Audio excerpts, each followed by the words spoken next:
Clémentine Célarié est une actrice connue et reconnue. Ça va? Une femme toujours en mouvement qui aime aussi se ressourcer en Bretagne, sa terre d'adoption. Une comédienne qui aime son métier et entend bien le partager avec le plus grand nombre. Elle œuvre dès qu'elle le peut au sein de l'AFA, une association qui aide des jeunes gens touchés par un mal aussi terrible qu'invisible, les MICI, maladies inflammatoires chroniques de l'intestin, un mal dont on ne guérit pas et qui touche près de 200 000 personnes en France. Vous sentez bien? Nous allons voir comment, le temps d'un week-end, Clémentine Célarié va apprendre à ces jeunes malades à accepter et à dompter leurs émotions.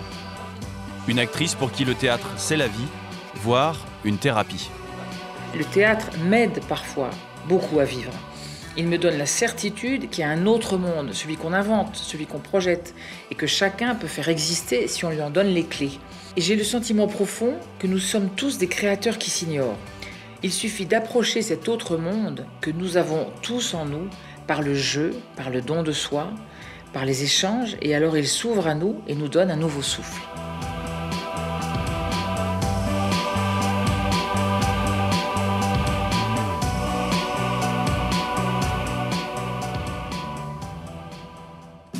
Qui attaque les neurones. Enfin bon, peu importe. C'est quelqu'un qui m'a parlé de ça, mais... Clémentine Célarié multiplie les projets et les expériences, tous portés par une même soif de sens et de partage. Au début de notre tournage, elle réalise elle-même un documentaire dont le personnage principal est son ami Thierry Monfray, comédien lui aussi, touché par la maladie de Charcot, un mal incurable qui lui fait perdre inexorablement toute force musculaire. Ça commence à 14h. Parce qu'à 14h, au plan de la logistique et de l'anticipation de l'organisation... Ah, ça manque. Clémentine a joué avec lui pendant de longs mois. Elle a vécu auprès de lui, l'a longuement filmé, pour mieux montrer son incroyable force de vie. J'ai cette espèce d'idéalisme, d'inconscience, de me dire que le théâtre fait que, quelque part, ça le porte. Puisqu'il me l'a dit, ça le tient debout, ça l'aide. Du coup, moi aussi, ça m'apporte, bien sûr. Parce que c'est pas le fait que ça le tienne debout qui, moi aussi, me tient debout. Ce qui me tient debout, c'est qu'il y a une excitation, il y a une vibration, parce qu'on est sur un fil, qui est plus forte. Et tout le temps, quand je fais des ateliers de théâtre, quand j'en ai fait en prison ou avec des personnes malades, il y a une envie d'aller ailleurs. Une envie de partager aussi et de mettre au service des autres cette folle énergie. Depuis 2005, à la faveur d'une rencontre avec un ami de son père, Clémentine Célarié est marraine de l'association François Aupetit pour la reconnaissance des maladies inflammatoires chroniques intestinales, dont la maladie de Crohn. Clémentine met son talent au service de l'association dès qu'elle le peut, témoin ce clip réalisé avec les malades eux-mêmes, en compagnie de son fils Abraham, sans tabou, mais avec humour et dérision. Et non, je ne suis pas un rock, ni rikiki. Je veux une chance de diriger ma vie. Tu m'as lancé ton défi. Des montagnes, je gravis. Sur le trône, je ne me sens pas roi. Si vous voulez mon avis, mais la honte ne m'atteint pas. Elle est le cadet de mes soucis. Et si Clémentine est là aujourd'hui, c'est qu'elle a un autre projet en tête. Faire avec les malades volontaires un atelier de théâtre pour réveiller les énergies et dompter les émotions que la maladie empêche bien souvent de vivre. Deux jeunes malades, Bertie et Lina, sont au rendez-vous. Clémentine veut en savoir un peu plus sur ce mal qui les ronge et sur ce qu'elles attendent de ce stage théâtral. Vous serez participante, quoi. Hein, c'est parce que vous avez envie, tout ça. Ah oui, ils nous ont pas forcés. Nous n'avons 10 filles pour 2 garçons. Ah oui, génial. Elles vont les manger tout cru. Ça va être le premier atelier. Et alors, vous n'avez pas d'appréhension? Moi, non. Et toi? Moi non plus. Et vous êtes, pardonnez-moi de vous poser la question aussi abrupte, mais vous êtes malades toutes les deux? Oui. Donc, vous avez des problèmes avec les émotions ou pas? Enfin, est-ce que ça peut déclencher des choses physiques désagréables? Pardonnez-moi d'être abrupte, hein, mais je suis un peu abrupte. Hein, mais il peut arriver qu'à certains moments, là j'ai la voix qui tremble un peu. Donc c'est pas grave, c'est bien. Il peut arriver à certains moments de notre vie, de notre maladie, où malgré ce travail qu'on a fait sur nous-mêmes, on est plus à fleur de peau. Moi, je sais que c'est mon cas actuellement. C'est pour ça que l'atelier m'intéresse en particulier. Qu'est-ce que vous attendez de ce stage, par exemple? On a un rapport à notre corps qui est particulier, ce corps qui nous fait souffrir. Donc pour moi, le théâtre, c'est aussi une manière de réapprivoiser son corps, de jouer avec son corps, de le mettre en scène. Oui. Donc je voyais plus ça comme ça. Et après, en ayant reçu ton explication, j'avais pas pensé aux émotions, mais... En fait, la maladie, on va la retourner comme une crêpe. Elle va devenir un moteur de vouloir exprimer des choses pour la dépasser, pour transcender, tu vois, c'est ça que je veux dire. Pour moi, le théâtre, c'est un médicament un peu, si tu veux. Le but, ce serait que vous vous disiez « Génial, on a le droit d'être ému. Ça va pas forcément... On a le droit de vivre nos émotions. » Pour moi, le but, c'est que ça vous fasse du bien. Et que vous sortiez de là... et que vous vous sentiez bien et qu'on soit au début d'une expérience qu'on referait. C'est ça que j'aimerais bien, moi. Que ça soit quelqu'un d'aussi joli, aussi connu, soit proche des malades, c'est formidable pour nous. Ce truc de la reconnaissance, tu peux pas imaginer ce que c'est fort chez toutes les personnes. Et de savoir que tu es avec nous, on a des témoignages, mais tous les jours, franchement, de dire c'est bien qu'au moins une personnalité s'intéresse à nous. Mais ça t'a jamais dérangé que ton nom soit associé à des maladies du caca, quoi? Oui, maladie du caca. C'est maladie du caca. Moi, si tu veux... Ça ne te dérange pas? Pas du tout. Au contraire, je suis très fière d'être associée à la maladie du caca. Parce que j'emmerde ceux qui pourraient éventuellement penser que je ne sais quoi. J'étais vue, alors là, pour le coup, voilà, j'ai dit un gros mot, on fera pip. Non, si tu veux, les gens, ils font ce qu'ils veulent. Moi, je m'en fous. Moi, je fais ce que je veux aussi. Et oui, c'est la maladie du caca, mais enfin, le caca, c'est vivant. Enfin, je veux dire, si on fait pas caca, on est dans la merde. Yeah. Ça, c'est bon. Voilà, ça, c'est un dicton. Je trouve que quand vous dites ça, c'est une façon de se dévaloriser. C'est une façon de dire, mais comment ça se fait que toi, tu peux t'engager pour la maladie du caca? J'ai remarqué beaucoup de personnes qui sont malades et qui se dévalorisent vis-à-vis de ça. Pour moi, la maladie de Crohn et la rectocolite hémorragique, c'est tout sauf la maladie du caca. C'est une maladie de l'intestin qui crée des lésions sur l'intestin avec des douleurs articulaires, de la fatigue. Et c'est vraiment le regard de la société sur ces maladies qu'il faut changer. Moi, quand je dis ça, je le dis vraiment simplement. Je pourrais le dire à quelqu'un dans la rue. Voilà, vraiment, ça me dérange pas. Nous, quand même, concrètement, depuis qu'on a été diagnostiqué, depuis qu'on est malade, c'est vraiment la première question qu'on va nous poser chez les médecins. À chaque fois, systématiquement, on nous parle de la fréquence de nos selles, de la consistance, de à quoi ça ressemble. Dire qu'on a une maladie inflammatoire de l'intestin, c'est pas gênant. Mais ça reste quand même la maladie du caca, malheureusement, parce que c'est toute cette partie-là qu'on abordera le moins facilement. Une maladie taboue, une maladie qui fait souffrir aussi beaucoup, à tel point que la jeune Lina, victime d'une nouvelle crise, ne pourra finalement pas participer au stage. Clémentine Sélarié vit l'essentiel de son temps à Paris, mais quitte la capitale dès qu'elle le peut, comme ici, avec son fils Abraham. Elle part alors rejoindre la maison familiale à la pointe du Finistère. Son caractère bien trempé et sa force de vie s'accordent parfaitement avec ces paysages sauvages. C'est génial, hein? T'as pas froid? Tu sais, moi, je suis née en Afrique, donc Afrique noire, Bretagne, Afrique noire, Bretagne, donc c'est lié, c'est une plage sauvage qui est... Mais c'est ça, la Bretagne, il fait beau, et puis il pleut, il fait beau, il pleut. C'est ça qui fait que c'est vivant, que c'est charmant, et qu'il y a eu plein de poètes, de gens... C'est comme tu disais, l'harmonie aussi de... Tu vois, il y a une violence ici, enfin une vie, c'est grisant, si tu veux, c'est toujours vivant.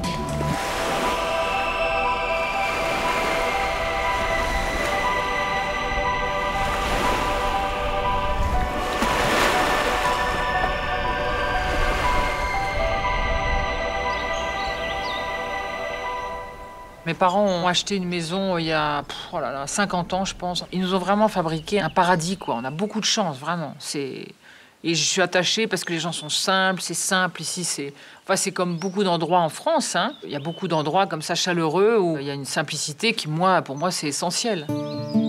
C'est dans cette Bretagne qu'elle aime tant que Clémentine a tenu à organiser son stage de théâtre avec les jeunes malades de l'AFA. Il faut toujours les mettre en scène, il faut toujours des dossiers, c'est comme ça.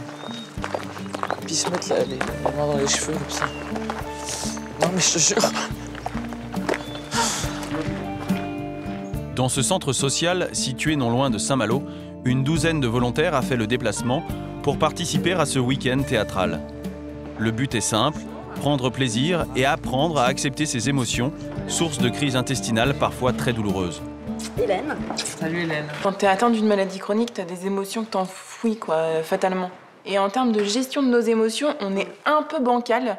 Et du coup, ce genre d'atelier te permet de lâcher l'émotion à un moment donné. Bertille, rencontrée quelques semaines plus tôt, est du même avis. Nous, déjà, dans notre vie quotidienne, on camoufle la douleur, la souffrance, on la camoufle de nous-mêmes. Donc finalement, on est déjà des acteurs. Donc acquérir comme ça des choses, aller plus profond, oui, je pense que forcément, ça peut être que bénéfique. Bertille souffre de rectocolite hémorragique, une inflammation chronique du tube digestif. De manière très régulière, elle doit se rendre en hôpital de jour, en banlieue parisienne, pour y subir une perfusion, le seul remède capable d'atténuer les effets de la maladie. Depuis la dernière fois? Ça va à peu près. C'est une maladie fréquente, potentiellement sévère, pour laquelle il y a eu des grands progrès dans le contrôle de la maladie, dans les traitements qui sont efficaces, mais il y a des progrès au moins aussi grands à accomplir pour arriver à quelque chose d'encore plus satisfaisant, c'est-à-dire la guérison. Les adolescents, les jeunes adultes, ils ont envie de vivre pleinement leur vie, de professionnelle, extra-professionnelle, donc c'est toujours difficile à vivre en effet, d'accepter cette contrainte. Je venais juste d'avoir 20 ans quand on m'a dit que j'avais cette maladie. Donc à 20 ans, vous commencez vos études, vous êtes vraiment pas du tout préparé à ça.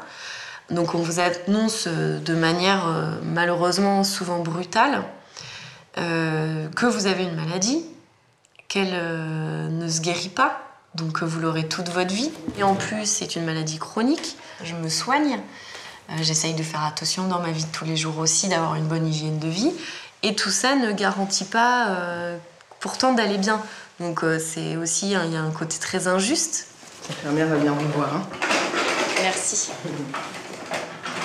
Il y a eu une période où ça va pas du tout. Ça va tellement pas qu'on vit plus, on survit. On fait ce qu'on peut avec ce qu'on a à ce moment-là. Donc il faut quand même, dans le contexte, c'est une maladie qui est extrêmement douloureuse.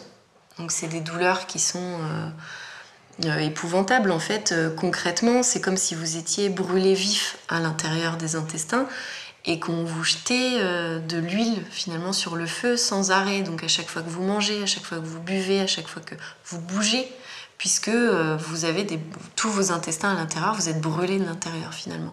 C'est compliqué de vivre avec cette maladie parce que c'est vraiment l'une des moins glamour qui existent, je pense.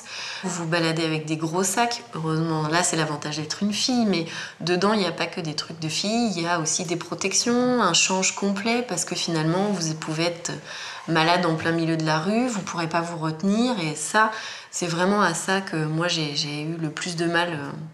C'est ce que j'ai le plus de mal à vivre. Parfois, c'est tellement violent que on souhaiterait ne plus être là juste pour plus souffrir, finalement. Mais la vie est belle, elle vaut la peine d'être vécue. C'est pour ça.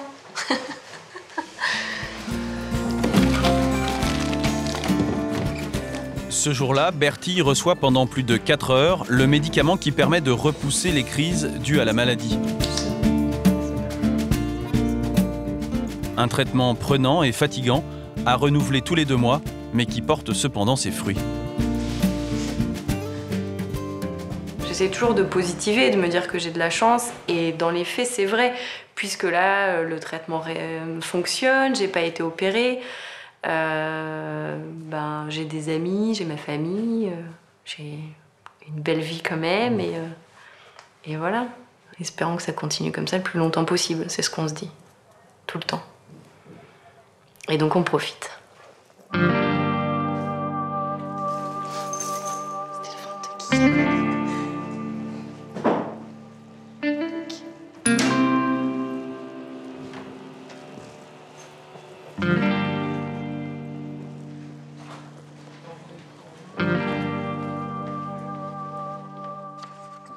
Clémentine peaufine maintenant les derniers préparatifs à son week-end théâtral. Et malgré son expérience en la matière, elle tient à choisir les textes au plus juste. Il y a des trucs un peu violents, voilà, il y a des trucs un peu dramatiques, il y a des trucs d'amour. Ça, c'est obligatoire. Et donc, je vais leur donner ça et c'est eux qui choisiront ce qu'ils veulent, quoi, tu vois. Moi, c'est ce qui m'intéresse le plus au théâtre. Enfin, c'est le sentiment, ne pas en avoir peur, tu vois. Le fait qu'on partage ça justement ensemble avec des personnes qui sont malades, paradoxalement, c'est comme pour moi, c'est comme une richesse, si tu veux. En fait, j'ai hâte qu'on le fasse là.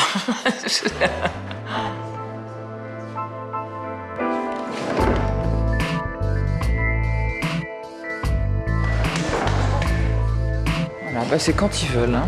Ok, je les appelle. C'est parti.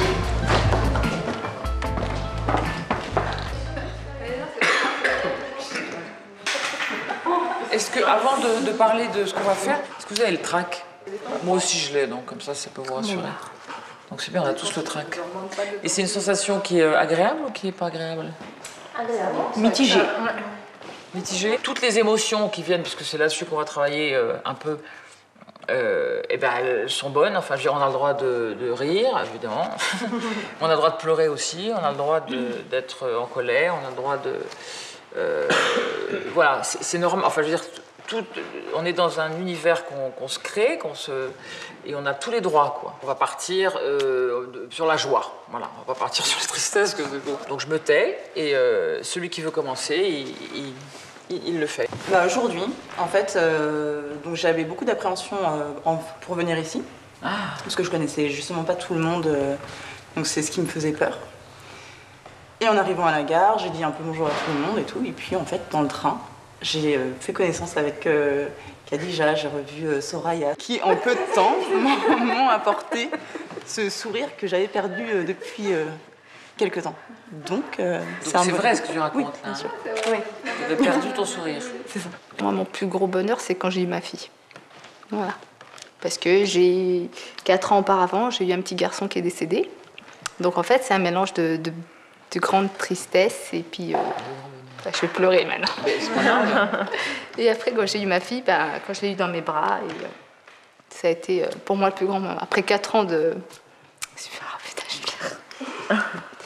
Après 4 ans d'attente pour avoir un autre enfant, donc après quand j'ai eu ma fille, c'était pour moi le... Mais après j'ai eu mon petit garçon aussi après, mes enfants c'est tout pour moi. Voilà, voilà c'est le plus gros. Merci. Non, mais merci beaucoup parce que pour le théâtre, par exemple, c'est une grande richesse, quoi. C'est super ce que vous nous racontez. Non, mais je trouve ça vraiment, c'est des belles histoires. Vous auriez pu écrire ça.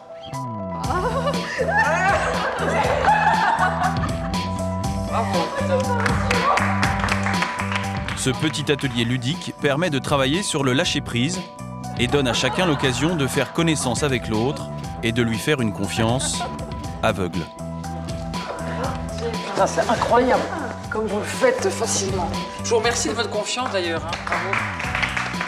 Et c'est surtout, laisse-toi aller, et sois en confiance. Tu vois, c'est pas obligé de le faire. Hein. On est obligé de rien de toute façon. Parmi les participants à ce week-end d'initiation théâtrale, Hélène et Élodie, dont l'histoire est aussi insolite qu'inattendue. On s'est rencontrés il y a une dizaine d'années. Élodie était déjà atteinte de sa pathologie chronique. Ouais. Je venais tout juste d'être diagnostiquée, je crois. Donc elle était en pleine poussée. Donc moi je l'ai rencontrée très amaigrie, très fatiguée, douloureuse. Je posais pas trop de questions par respect. Et puis en toute honnêteté, je m'intéressais vaguement. Et donc quelques années plus tard, en 2007. En 2007, c'est toi qui as été diagnostiquée de la même maladie que moi. J'y suis absolument pour rien, sauf que j'ai un sentiment de culpabilité qui est énorme et du coup, j'ai toujours envie de prendre soin d'elle, de savoir si tout va bien. Après, en 2010, j'ai été diagnostiquée sur une autre maladie, chronique également. Et là, ça a été un peu la descente aux enfers. Et puis, elle a été diagnostiquée il n'y a pas longtemps de la même maladie que moi. Donc nous voilà toutes les deux avec les mêmes pathologies. Bon, le truc qui est cool, c'est qu'on en rigole. Du coup, on va à deux à nos rendez-vous. Ah oui, voilà. Ouais. Maintenant, nous passons pour un couple de lesbiennes en permanence auprès des... C'est vrai. Auprès des soignants. Parce qu'on fait tous nos rendez-vous ensemble. Oui, on a l'impression que c'est une amitié qu'on aurait pu créer, je sais pas moi, à l'école primaire, tellement c'est fort. Et on a vraiment l'impression qu'on a grandi ensemble. Tu fais partie de ma famille. Oui, voilà, on est de la même famille. Ouais. Essayez d'être extrêmement concentré sur ce que vous dites. L'atelier se poursuit maintenant autour du bonheur, un texte de Guy de Maupassant à haute valeur émotionnelle. Dans l'histoire. Elle me regarda fixement, puis prononça de cette voix basse qu'éveille les souvenirs. Ah oui, Oui, je me rappelle bien. Et tu vois dans mes yeux que je l'aime toujours. Tu le vois dans mes yeux que je l'aime toujours? Donc tu le vois, ça. Si toi tu le vois, tout le monde va voir que toi tu le vois. Tu comprends? Il faut y être, tu vois. Et tout à l'heure, tu nous as raconté ton histoire, et ben voilà. Et moi, il fallait que j'y sois aussi avec vous, donc j'y suis maintenant, et tout ça. Donc là, moi, je suis la vieille dame. Je sais que toi, tu viens de Nancy. Je me dis, putain, il vient de Nancy, mais attends. Donc, mais ça se trouve, il connaît... on est d'accord. Vous êtes dans l'histoire maintenant. Elle vous plaît, l'histoire, maintenant? T'as pas un mouchoir, Anne, un truc, un Kleenex? Mais faites-nous sentir qu'on y est, quoi. Vous êtes de Nancy? J'arrive pas. Mais continue, c'est-à-dire que ça te fait rigoler, c'est pas grave. Continuez.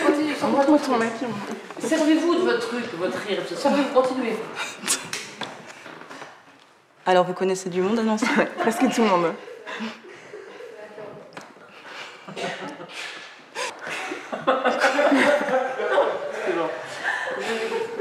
Comment vous appelez-vous? Pierre.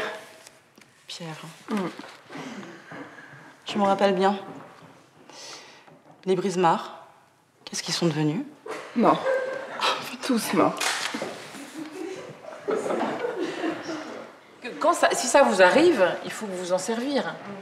Ne sortez pas tu vois, ne sortez pas de votre monde, si vous pouvez. Essayez vraiment, à fond. Les physiques et les esprits sont mis à rude épreuve, et toutes les 2 heures environ, une pause s'impose. Clémentine, elle, y met en tout cas tout son cœur, ce qui ne va pas sans une certaine frustration. Ça met du temps, en fait, on met du temps tu vois, et il y a évidemment, c'est ce que je vais leur dire d'ailleurs, parce que comme ça au moins, il y a ce truc sûrement par rapport à la maladie, si tu veux, qui fait que j'ose pas brusquer. De rentrer dans l'émotion, c'est juste une mission que je pense impossible. Je trouve qu'il faut qu'on aille, il faut que ce soit un peu dérangeant, mais dérangeant pour les bonnes raisons, tu vois, un peu qu'on prenne des risques en fait. Pour moi, en plus, c'est important qu'ils le sortent, ce truc, tu vois, d'eux, parce que je trouve que après, c'est un monde que t'as tout le temps. On sait pourquoi on est là, on n'a pas des santé de plomb et il peut nous arriver d'avoir des moments de fatigue et du coup de ressentir l'énergie des autres, reboost et nous faire démarrer, quoi. Ça, c'est intéressant. Humainement, c'est intéressant. On va pas guérir du jour au lendemain parce qu'on fait du théâtre ou parce qu'on crée quelque chose, mais en revanche, ça peut nous aider dans notre quotidien, j'en suis persuadée.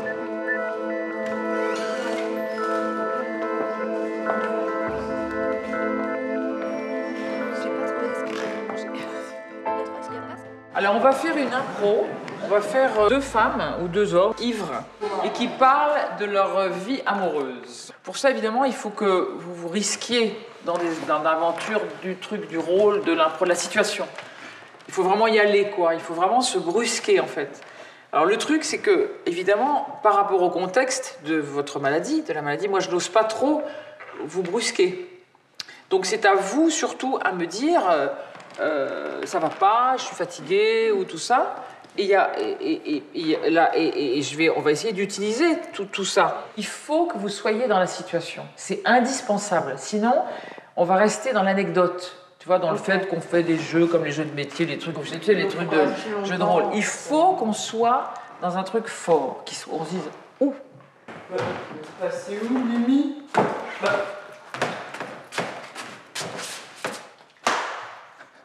Attends, tu veux que je te prenne en photo là? Ah bah oui, prends-moi en photo. Tiens, regarde. Regarde, je suis trop contente. Regarde. Oh la gueule! C'est génial, de la photo. Vous l'avez déjà fait dans votre vie, ça? De montrer une photo à une fille qui a le cafard et de ça lui remonte le moral, ça la fait rigoler? Oh putain, ce que tu me fais marrer. En plus, c'est toujours un bonheur de nous. Oh là là, on trinque. Ouais, j'ai envie de danser en plus, un truc. J'ai besoin.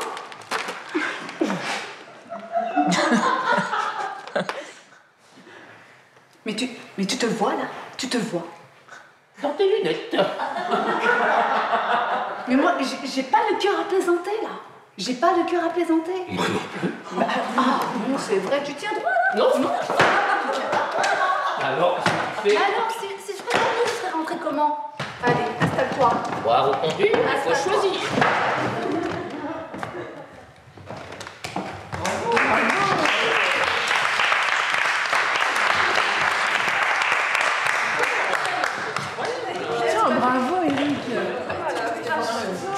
C'est vrai que c'est dur de parler de soi déjà et puis de parler de sa maladie. Et le théâtre, je pense qu'il y a une espèce de barrière que j'ai forgée moi depuis gamin.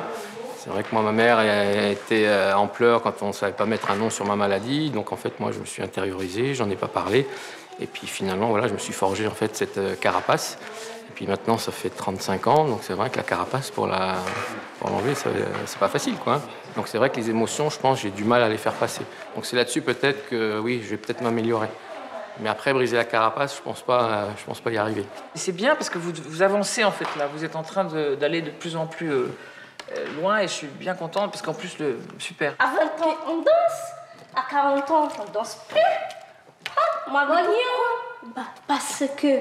Mais tu me vois, moi, d'un dîner, là, comme ça, sous un cube. Tu es jeune encore. Non, c'est toi.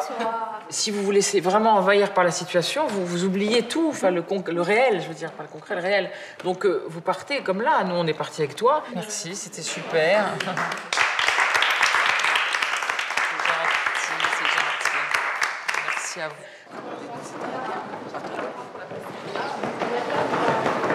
C'est super parce que moi, là, par contre, j'ai senti que ça va avancer. Je suis contente.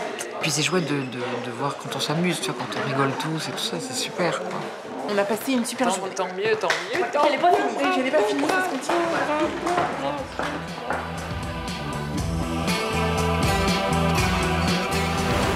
Quand elle est en Bretagne, Clémentine Sélarié aime aussi se fondre dans les éléments en survêtement. Courir, ça fait vraiment du bien. C'est profiter du fait d'être vivant. Enfin, tu vois, c'est vraiment profiter. Puis c'est complètement, il n'y a rien que nous. Enfin, on a une paire de pompes, mais à la limite, je pourrais courir pieds nus. Mais c'est ça qui est chouette. C'est un truc d'énergie aussi. Ça te délie l'esprit, ça se dénoue l'esprit. Puis je sais pas, c'est génial. Puis courir là, ça fait circuler, ça, tu vois. T'as envie de faire, tu vois, de crier, de hurler, c'est génial. Est-ce qu'on peut prendre une photo? Bien sûr. Oh, Clémentine Sélarié, c'est le top. Oh, ça me fait plaisir. Non, des vacances de rêve, avec une fille de rêve. Que demande le peuple? Par contre, si vous permettez, je vais changer de chaussures, je vais mettre les deux pas.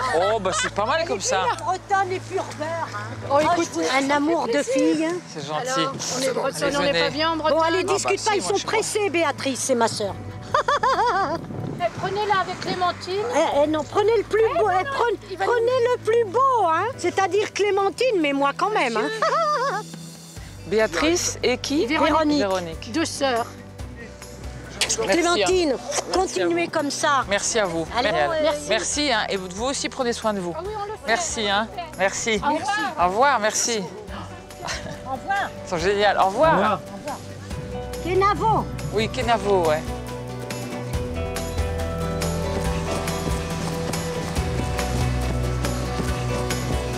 J'allais me baigner. Je vais direct, hein. Ciao, ciao.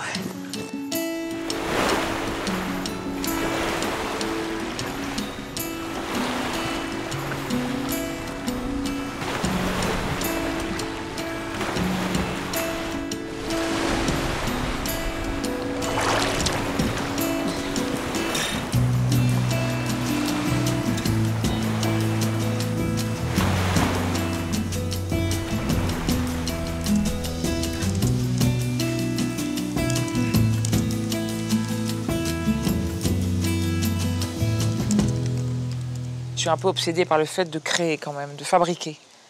Mais parce que pour moi, la vie, c'est fabriquer. Mais ça peut être fabriquer de l'amour avec un homme, ça peut être fabriquer du temps chouette pour je sais pas quoi, ça peut être fabriquer un jardin, ça peut être fabriquer un atelier avec des gens. J'ai besoin de prendre ce temps pour justement accomplir tous ces rêves que j'ai. Clémentine aime le théâtre et le fait donc partager. En ce week-end du mois de juin, à Crozon, elle a convié les habitants de la Presqu'île aux dernières répétitions de la pièce « Dans la peau d'un noir » qu'elle joue quelques semaines plus tard au Festival d'Avignon. Petite pause, détente, parce que sinon il est complètement tendu. Je rêve de faire plein d'ateliers avec plein de gens, d'aller dans plein d'endroits où c'est compliqué, pour X raisons. Et c'est vrai que mais c'est parce que c'est passionnant. Et c'est passionnant parce que les gens sont très vivants. Il suffirait juste de dire ah ouais, c'est vrai, tes chaussures, c'est les mêmes que celles d'un autre. Ouais, bah comme ça, c'est bien. Voilà, super. Mise en scène par son fils Abraham, elle se met donc dans la peau d'un noir. L'histoire d'un homme qui, pour vivre de l'intérieur ce qu'est la discrimination dans l'Amérique des années 60, se transforme en noir. Fond de teint clair. J'ai jamais dit ça. Pourquoi tu dis ça? Bonjour.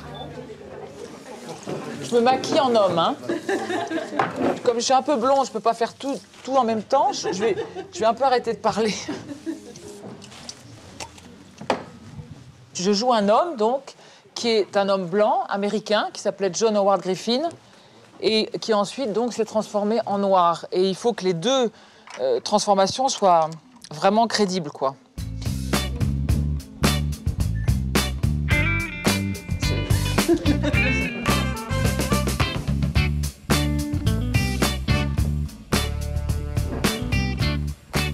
Bienvenue à tous, parce que je crois que tout le monde est là.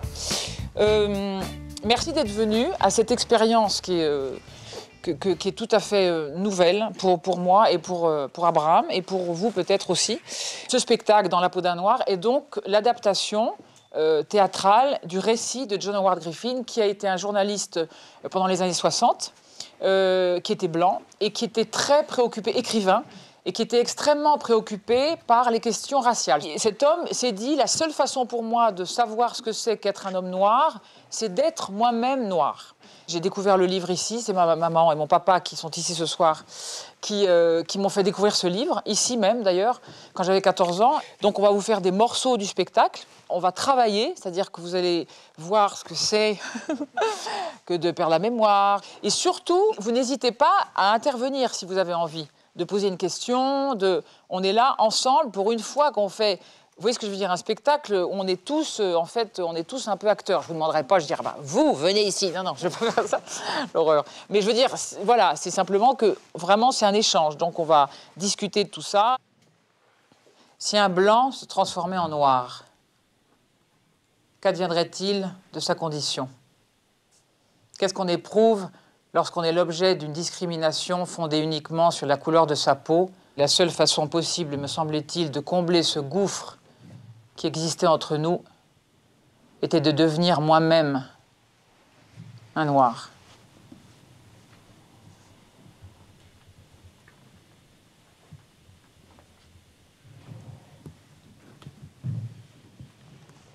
Alors là, je m'arrête. Je redeviens Clémentine. Est-ce que vous avez vu un homme? Ça m'intéresse d'avoir votre avis. Est-ce que vous avez vu un homme? Oui. Mais un petit changement... Ah. Comment vous adaptez votre voix à la scène? Alors, en fait, normalement, j'ai un micro.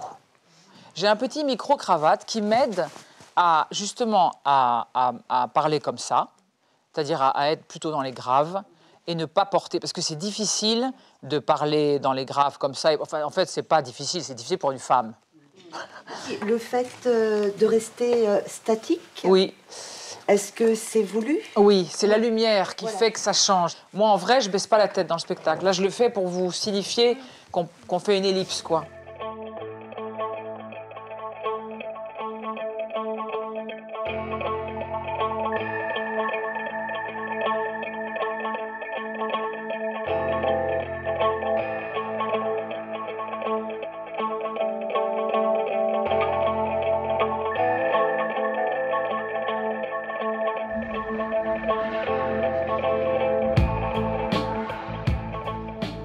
Ça va?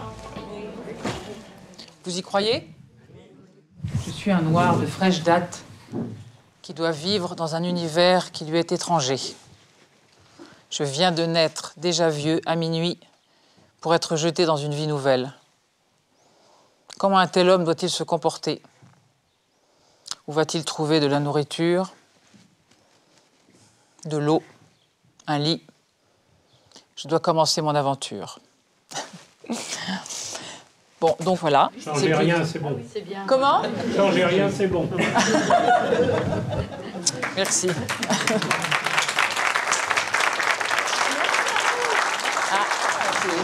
C'était tellement étrange et... On va voir le théâtre d'une façon différente. C'est vrai? Oui. Oh, regarde ce que monsieur dit, c'est vrai? Oui. Vous avez dit pardon? Vous avez dit? Qu'on allait voir le théâtre d'une façon différente. Oh, c'est génial ça. Parce que là, on est rentré dedans. On n'est pas Abraham, il faut juste que tu viennes. un peu spectateur. Ah, c'est génial. lambda. Vous étiez avec moi, quoi. Voilà. Comme à côté de moi, quoi. Ah oui, on n'est pas sur scène, mais... Ah, c'est génial. Si, un bout. Monsieur, il dit que maintenant, il ira au théâtre d'une façon différente. Ah bah c'est génial. Ah oui. Parce qu'ils étaient avec moi, tu vois, à côté de moi, quoi. C'est la première fois qu'on vit le spectacle. Je pense pour le moment ça a dû être très fort, mais c'est la première fois qu'on vit le spectacle de cette manière-là, où il y a vraiment une réponse, une réaction du public directe. Et je veux dire, elle est plus contenue quand c'est en vrai dans le spectacle. Donc non, c'était vraiment intéressant. Et merci, je vous embrasse pas parce que je suis un peu noire. Merci à vous, bon, quand même. C'était très réussi. Ça m'a beaucoup plu. Ah, génial. Ça t'a donné envie de... Tu vas au théâtre quelquefois? Ouais. Oui. J'ai fait une semaine théâtre, mais ça m'a beaucoup plu. C'est vrai? Ça me donne envie de me lancer dans le cinéma, là. Ah bah oui, et tu viendrais si on faisait des ateliers et tout ça? Oui, on a bien besoin. Ça serait super. Allez, venez, allez-y, venez, on y va. Moi, je veux bien. Oui, allez. Allez, de l'autre côté, c'est la mairie, ça. J'ai embrassé plein de gens, ils sont tout noirs. Avec la mairie. Voilà. Les gens ici, avec moi, ils sont merveilleux, quoi. C'est comme des copains que j'ai, tu vois, vraiment, ça me fait du bien, tu peux pas savoir, ça me... C'était vraiment merveilleux pour nous, pour moi, et de casser ce truc, tu sais, cette distance. Moi, c'est ça que j'aime.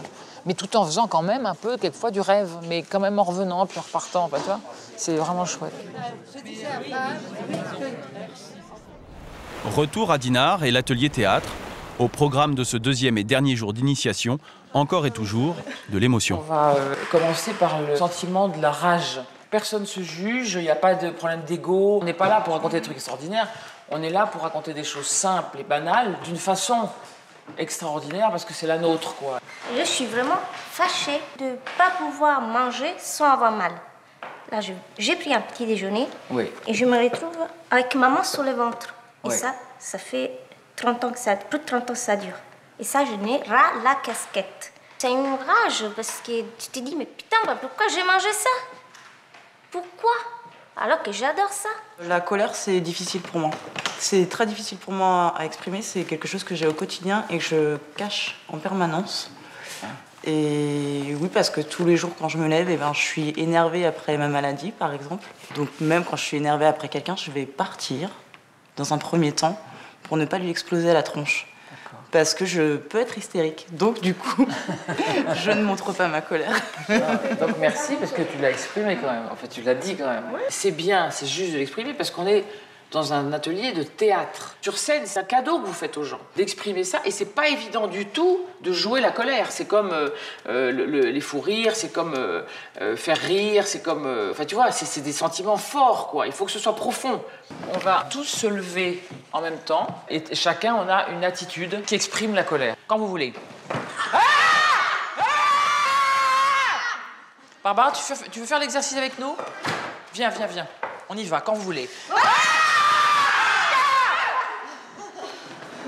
Bon, ok. Ça va, Barbara, ben oui. Évidemment, Barbara, tu es arrivée, tu veux, ça faisait 3-4 fois qu'on essayait de niquer la gueule à la colère. Donc, voilà. Je t'ai effrayée. Oui. Hein? Tu quoi? J'étais effrayée. Oui, t'étais effrayée, génial. Est-ce que vous avez chaud aussi? Vous avez chaud, non? Et pour Barbara, la lecture d'un extrait du livre Les Noces barbares de Jan Kefelec va réveiller des sentiments insoupçonnés et des douleurs enfouies. Allez, essayons. Tu m'écoutes au moins? Je te parle, Ludo. Tu m'écoutes? Jamais, Ludo. Jamais tu m'as dit maman. Pourquoi? Alors, idiot, vas-y, dis-le. Vas-y pour une fois. Dis maman à ta mère. Rien que pour une fois, dis-le. Ok. Alors, super. On va refaire. Il faut que tu ailles plus loin. Barbara, je te jure, moi, tu me donnes envie de pleurer quand tu le fais, parce que, je te jure, ça m'émeut comme ça, parce que c'est une histoire qui m'émeut, mais ce oui, il est absolument désespéré. T'imagines cet enfant qui n'est même pas... Enfin, sa mère lui dit ça, elle va lui dire « appelle-moi maman » pour ensuite le mettre dans un institut. Tu vois ce que je veux dire? Donc cette chose, il faut qu'on l'ait. Et je dis pas que c'est des pleurs et tout ça, moi je pleure parce que voilà, je suis émotive, mais c'est pas grave. Mais donne-nous cette émotion d'avoir ce moment où t'es assis, t'es assise, et voilà, t'es du dos, donc, et tu vois, tu veux pas lui dire oui, tu vois. Utilise cette émotion. Fais-le, Barbara. Fais-le. Prends ça. Pourquoi tu peux pas? Si tu peux. Si, tu peux. Prends ça. Barbara, je t'en prie. Fais ça. Prends ça. Comme ça. Tu m'écoutes au moins. Je te parle, Ludo. Tu m'écoutes?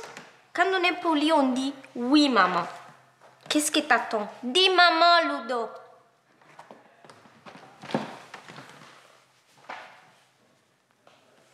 Jamais, hein, Ludo. Jamais tu m'as dit maman. Pourquoi? Alors, idiot, vas-y. Dis-le. Vas-y pour une fois. Dis maman à ta mère. Rien qu'une fois, dis-le. Il s'emportait, blême de rage, en regardant son fils qui s'est assis sous la chaise et frissonnait sans rien dire.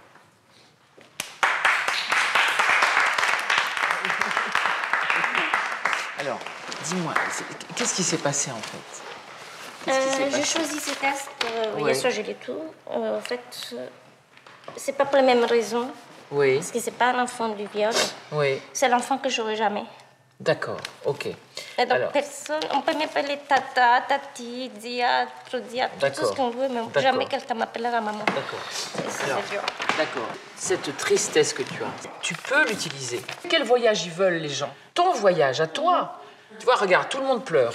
On fait du théâtre, c'est une chance qu'on a de se rencontrer tous, et tu vois ce que je veux dire, de sublimer ça. Vous êtes malheureux? Non. Bon, vous êtes ému. Oui. Mais quand on va au théâtre, c'est bien d'être ému, non? Oui. Bon, il faut que tu ressentes une colère immense avec ce trouble que tu as, tout ce que... Ça, c'est ta sauce à toi. C'était comme si c'était toi qui m'avais battue, qui m'avais violée. T'entends? T'entends, c'est pas moi, ta mère. Ce sont ces trois saloperies. Fous le camp! Fous le camp, ma vie!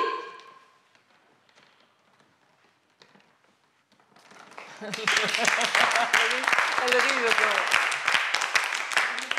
Voir tout réceptionner en fait ces émotions, du coup c'est tout à l'intérieur de moi et Ouais. je sais pas si je vais pouvoir non, mais- dégager l'émotion qu'il faut pour le texte. J'ai toujours eu un problème chez moi, c'est d'extérioriser, j'arrive pas, je peux pas. Je peux pas m'adresser à la maladie. Mais oui, mais... Parce qu'il y a derrière moi.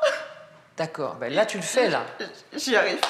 Là tu le fais, Soraya. Alors, vas-y, prends cette émotion-là et dis le texte avec cette émotion, s'il te plaît. Pour que nous, on soit emportés. Vas-y. Parce que là, tu l'as. Vas-y. Qui es-tu? D'où viens-tu? Pourquoi moi? Est-ce un choix? Pourquoi retournes-tu ta haine contre ce qui est mon être? Tant de rancœur, tant de douleur coulant vers toi dans mes veines. Mais on ne s'est jamais rencontrés, on ne s'est jamais présenté. Et pourquoi? Et pourtant je te connais et j'apprends chaque jour à t'apprivoiser. Tu ne m'accorderas pas de trêve, jusqu'à que pour moi tout ceci s'achève et que quelqu'un d'autre prenne la relève de ce qu'un jour sonnera ta gloire, si pauvre soit-elle. Les émotions se succèdent, se surmontent, et la maladie, elle, n'est jamais loin. J'ai mal à la tête, j'ai vraiment mal partout, alors que voilà, c'est une après-midi, ça pourrait être une après-midi de cours. Concrètement, c'est vraiment ça, c'est la concentration. On sent bien qu'elle n'est pas au maximum de ce qu'on aimerait, même moi-même. J'aimerais mieux être à fond, et je sens bien que je ne le suis pas. Quand après, on doit gérer la fatigue, le manque de concentration, et que derrière, il y a le ventre, le mal de ventre qui survient, ça fait une pensée en plus qui est du coup plus concentrée sur le sujet, ce qui se passe devant nous. Et voilà, donc là, c'est vraiment... il faut vraiment prendre toutes ses forces, rassembler toutes ses forces pour réussir à se reconcentrer sur la chose. Je me dis que si je dois jouer de la tristesse et de me mettre dans l'état d'émotion intense de Clémentine, je ne sais pas si dans mon état, je pourrais, en fait. Parce qu'après, j'aurais beaucoup de mal à m'en remettre et ça pourrait provoquer des choses pas forcément évidentes derrière. Tu veux pas le faire du tout, tu promets? Tu veux pas essayer là tout de suite, histoire de la transcender et de la mettre ailleurs, Si tu n'arrives pas à parler, Michaud n'arrive pas à parler. Essayons, voilà. Et toi, Ludo, tu te mets bien... Essayons.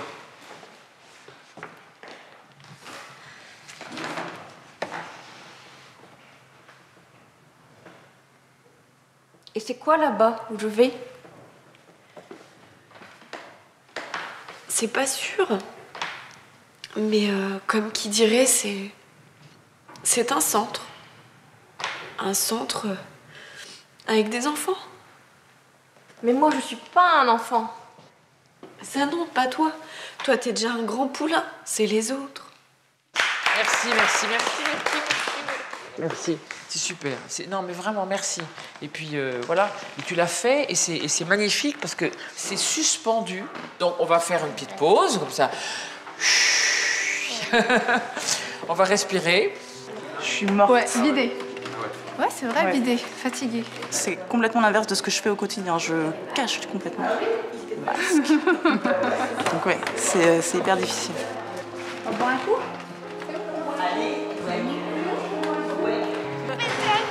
Il y a de quoi? Tu as attendu des heures et puis on va rentrer chez vous. On sera pas aujourd'hui. Je l'ai traité de tout. On sent une bienveillance, on sent de l'empathie, on sent enfin, tout ce dont on a besoin, nous. Enfin, ouais, on a besoin de ça au quotidien. Et là, du coup, de se retrouver avec des gens qu'on ne connaît pas et tout de suite ressentir ça, c'est humainement, c'est waouh, c'est une bonne, super bonne énergie. C'est le bonheur parce qu'en plus, ils sont heureux et que c'est le pied parce que c'est génial. Ça me donne envie de pleurer de joie. Enfin, on va arrêter de pleurer, j'en ai beaucoup pleuré. Non, mais c'est extra, parce que, et puis en plus, c'est elle qui a dit, c'est une zone où ils peuvent être libres, lâcher prise, c'est mortel. Donc ça te donne encore plus envie de faire, de continuer, vraiment, c'est super. C'est magnifique, la générosité et la confiance, tu vois, qui vient avec le travail. Bon, maintenant je vais fumer parce que j'en ai marre de chialer depuis ce matin. Putain. J'ai fait peur. Et ça fait écho, en fait, à des choses qu'on a vécues nous aussi, et puis... Là, j'ai plus d'énergie. En fait, ça vient du fait qu'en étant tous ensemble, on arrive à se lâcher. Parce qu'avec les bien portants, on peut pas. Oui. Il y a plein de choses qu'on peut pas dire, on peut pas faire, on se retient, on nous dit de se taire. Même quand on dit, il faut que tu sois toujours gai, toujours gna. Pas toujours, mais des fois tu vois, on peut dire j'ai mal ou tout ça, mais on dit pas, on donne pas de degré en fait. Ou alors on reste très cool quoi. Ouais, pas très bien, mais alors qu'en fait des fois on souffre vraiment quoi. On dit pas. Allez, on va manger. On y va. Allez. On va regarder.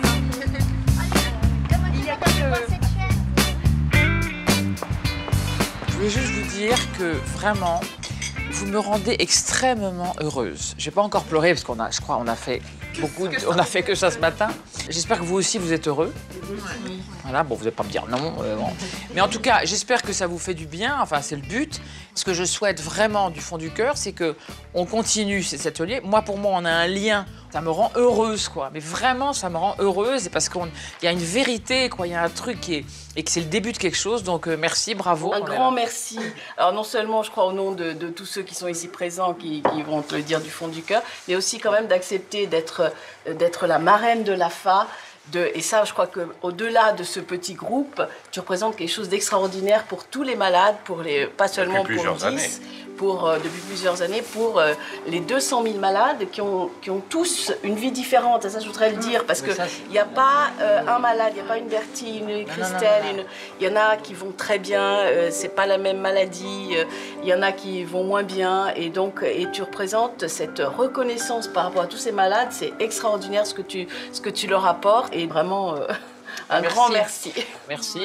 Et bon voyage, bon retour, et bravo! Mais c'est pas fini, hein! C'est pas fini, hein! Cet après-midi...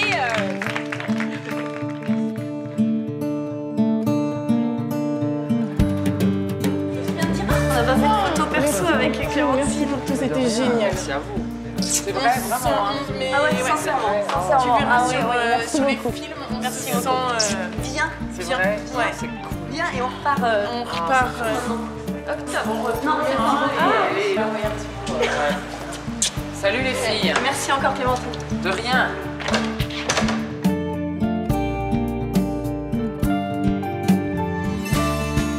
Et avant de retourner à la vraie vie, petit exercice de respiration. D'accord, on recommence.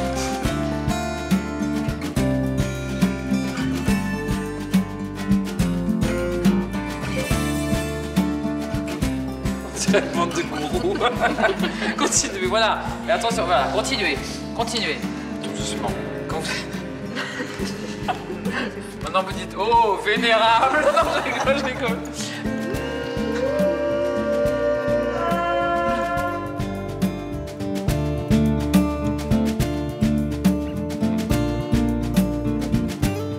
Lâchez-vous courbe, vous êtes lourd. Ça vous fait du bien, non? On a bien pleuré. On a bien pleuré. Mais c'est bien ce qui a permis d'enlever notre masque. Parce qu'on porte un masque tous les jours. On est obligé, hein. Sinon on n'avancerait pas. On est malade en fait, on est vraiment obligé de se surpasser parce qu'on n'est pas comme les autres. Les gens qui sont normaux, ils font ça normalement. Nous, on est obligé de se surpasser, puis on a envie de faire plus aussi. Comme elle a dit, là, vous êtes pas des malades, hein. Vous êtes des personnes. Des personnes, hein. Vous êtes des personnes, des acteurs, pas des malades. C'est ça, elle nous considère pour ce qu'on est. Mais ça, c'était bien, des personnes, pas des malades. Pas pour ce qu'on a. Ouais. C'est ça, on se découvre.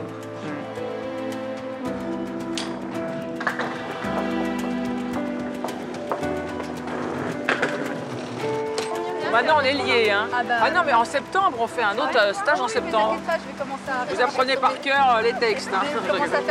Merci, hein. Merci. Hein. Magnifique, hein. Merci vraiment. à toi. Vous êtes géniaux, vous êtes tous des petites pépites. Salut. Merci pour ta générosité. J'espère grâce à toi. C'est génial. Merci. C'est extra.